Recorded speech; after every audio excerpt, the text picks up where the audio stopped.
தென்னரசு மாப்பிள்ளையா மணமேடையில உட்கார்ந்துகிட்டு இருக்காங்க. பொண்ணா வைஷ்ணவி உட்கார்ந்துகிட்டு இருக்காங்க.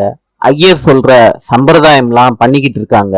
வேலுவோட குடும்பத்துல உள்ள அத்தனை பேரும் கோயிலுக்கு வெளியே நிக்கிறாங்க. அப்ப வேலு ஒருத்தர்கிட்ட கேக்குறாங்க.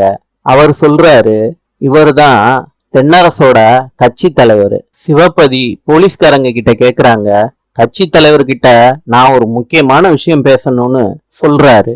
அதுக்கு போலீஸ்காரங்க ஓரத்துல போன்னு சிவபதிய சொல்றாங்க. தள்ளியும் விடுறாங்க சிவபதிய.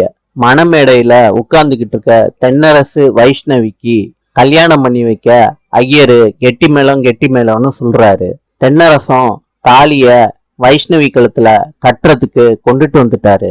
அப்ப தேனு கோவத்தோட வந்து தென்னரசு கட்ட போற தாலிய ஒரு கம்ப வச்சு தட்டி விடுறாங்க. இத பார்த்த கட்சி தலைவர் கோவத்தோட தேனை பார்த்து கேக்குறாங்க, நீ தான் டைவர்ஸ் பேப்பர்ல கையெழுத்து போட்டு கொடுத்துட்டல்ல, இப்ப எதுக்கு பிரச்சனை பண்ணிக்கிட்டு இருக்க? தேனு சொல்றாங்க, இல்லைங்க ஐயா, என்னையும் என் வகுத்துல இருக்க குழந்தையும் அழிச்சிருவேன்னு மிரட்டி தான் டைவர்ஸ் பேப்பர்ல கையெழுத்து வாங்கினாரு தென்னரசு அப்படின்னு சொல்றாங்க கட்சி தலைவர்கிட்ட தேனு. இதை கேட்ட தென்னரசு, தலைவரே அவ பொய் சொல்றா, நம்பாதீங்க தலைவரே, தேனு வகுத்துல வளர்ற குழந்தைக்கு நான் அப்பாவே இல்ல தலைவரே. இத கேட்ட தேனு கொதிச்சு போய் மணமேடைக்கே வர்றாங்க. தென்னரச பார்த்து கேக்குறாங்க, என்னடா சொன்ன? எல்லாரும் முன்னாடியும் என் குழந்தைக்கு இப்படி ஒரு அவமானத்தை தேடி கொடுக்குறியேடா, நீ எல்லாம் ஒரு ஆம்பளையாடா?